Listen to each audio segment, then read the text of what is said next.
सुप्रभात क्लास 9। कल आप लोगों को रसखान के पहले सवैये का अर्थ बता रहे थे।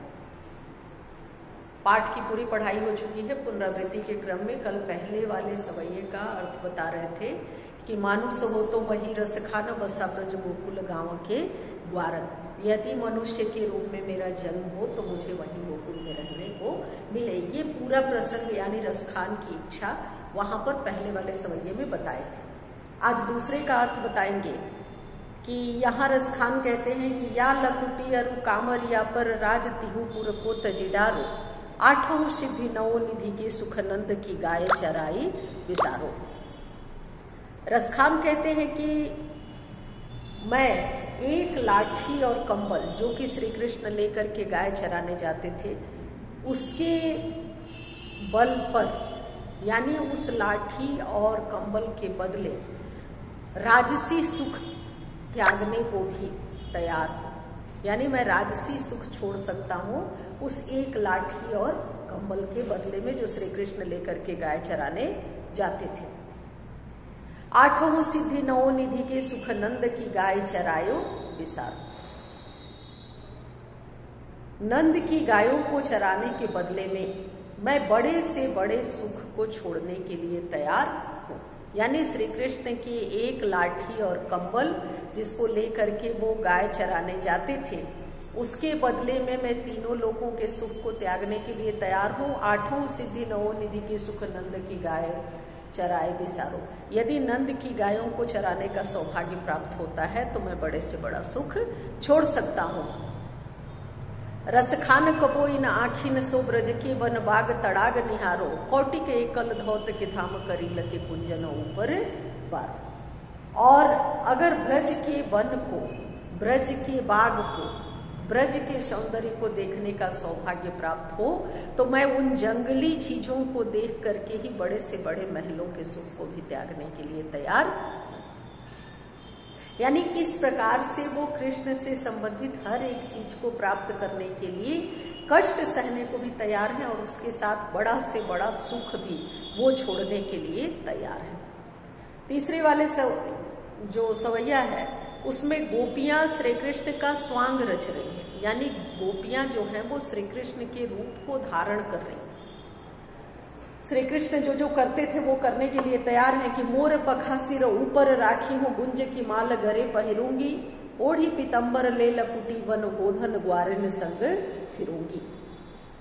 कृष्ण से प्रेम रखने वाली, कृष्ण से अनुराग रखने वाली एक गोपी कहती है कि मैं अपने सिर पर मोर का मुकुट धारण करके और जिस प्रकार श्री कृष्ण अपने गले में गुंज की माला पहना करते थे उसी प्रकार मैं ग्वाल बालों के संग वन में फिरा करूंगी। यानी श्री कृष्ण के रूप को धारण करूंगी। मैं श्री कृष्ण के रूप को धारण करके उसी प्रकार से ग्वाल बाल के संग वन में घुमा करूंगी जिस प्रकार श्री कृष्ण जाया करते थे, क्योंकि ये श्री कृष्ण का ही स्वांग रच रही हैं, श्री कृष्ण के ही रूप को धारण कर रही हैं।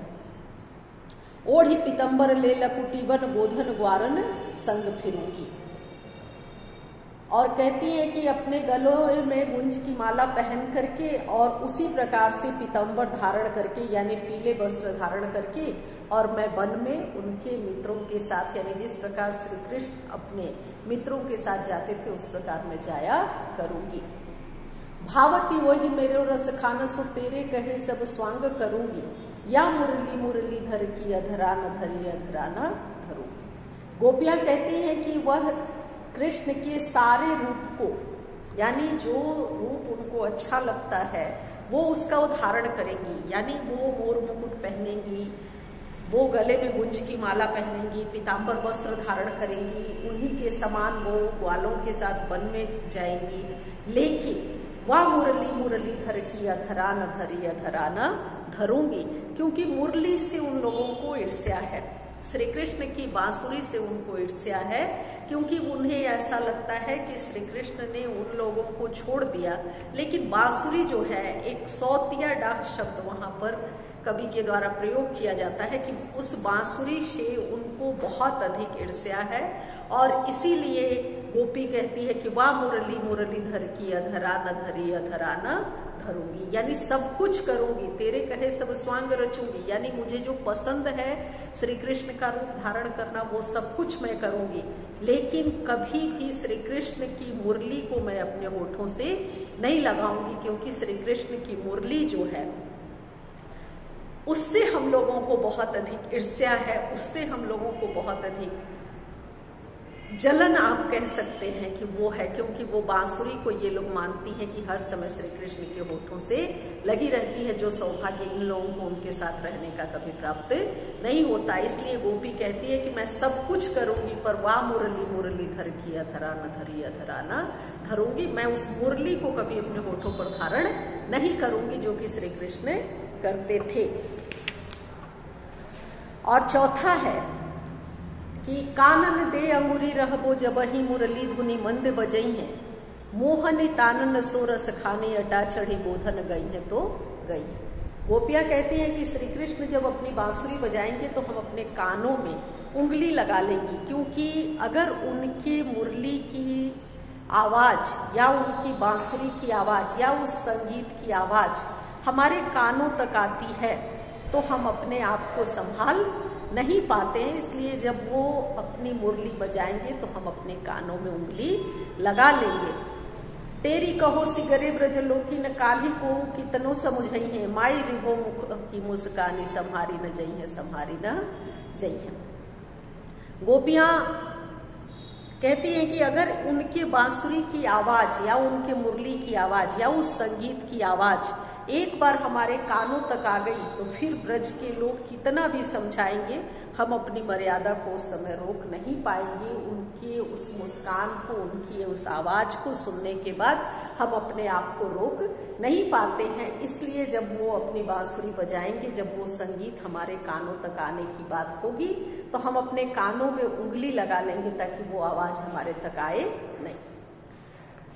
फिर से सुन लीजिए कि कानन दे अंगुरी रहबो जबहि मुरली धुनि मंद बजई है, यानी श्री कृष्ण जब मुरली बजाएंगे तो अपने कानों में मैं अपनी उंगली लगा लूंगी, ताकि बंसी का जो मोहक स्वर है वो मुझ तक नहीं पहुंच सके और किसी भी रूप में वो मोहक स्वर अपना जादू हम लोगों पर न चला सके।